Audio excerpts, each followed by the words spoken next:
Bientôt, les indépendances se succèdent à travers l'Afrique.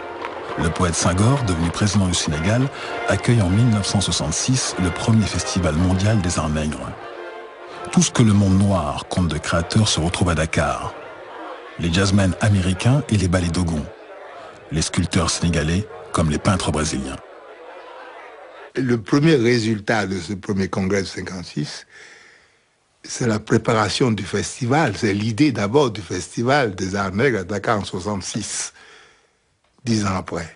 Ça a germé dans l'esprit d'Alioune Diop, qui en a parlé à Senghor, qui l'a adopté tout de suite. Ça nous a donné des forces nouvelles. Et autour d'Alioune Diop, vraiment, une Afrique nouvelle naissait.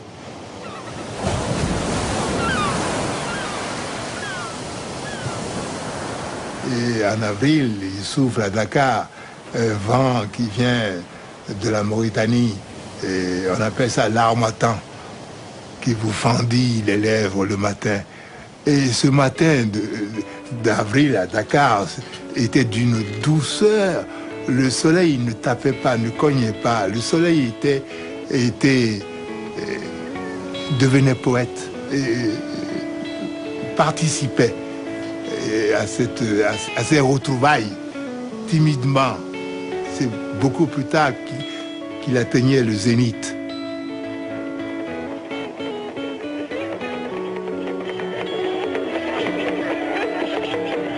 Dakar est idéal pour une rencontre comme celle-là. C'était notre Sorbonne à nous. Donc cette ville participait aussi à cette fête intellectuelle. Et tout le peuple sénégalais participait derrière son chef Senghor. C'était magnifique. C'était une ambiance que je n'ai jamais vue. Il y avait le tam-tam omniprésent.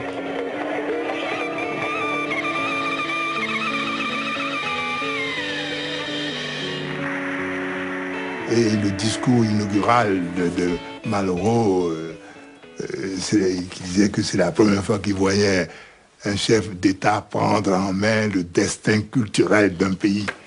C'est magnifique, c'est magnifique, nous étions émus. L'un des moments forts du festival de Dakar est la visite de Gorée, l'île d'où sont partis des millions d'esclaves pour un voyage sans retour. Damas, qui disait à Senghor, mais tu crois qu'ils vont pas te casser la gueule, les Noirs américains, quand ils verront Gorée? Non, pas du tout, pas du tout. C'est le retour, c'est le retour.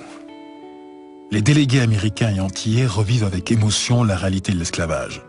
Un sujet officiellement absent des débats de 1956, pourtant présent dans tous les esprits.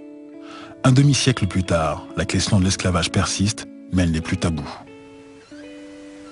Tout ce qui s'est dit pendant ces congrès et ces festivals, je pense que tout cela aide aujourd'hui ceux qui parlent de la négritude, de l'esclavage. Nous leur avons permis de pouvoir aujourd'hui parler librement et d'une manière très forte de tous ces problèmes. Aujourd'hui encore, je ne suis pas certain que les Noirs américains ont totalement évacué le problème de l'esclavage.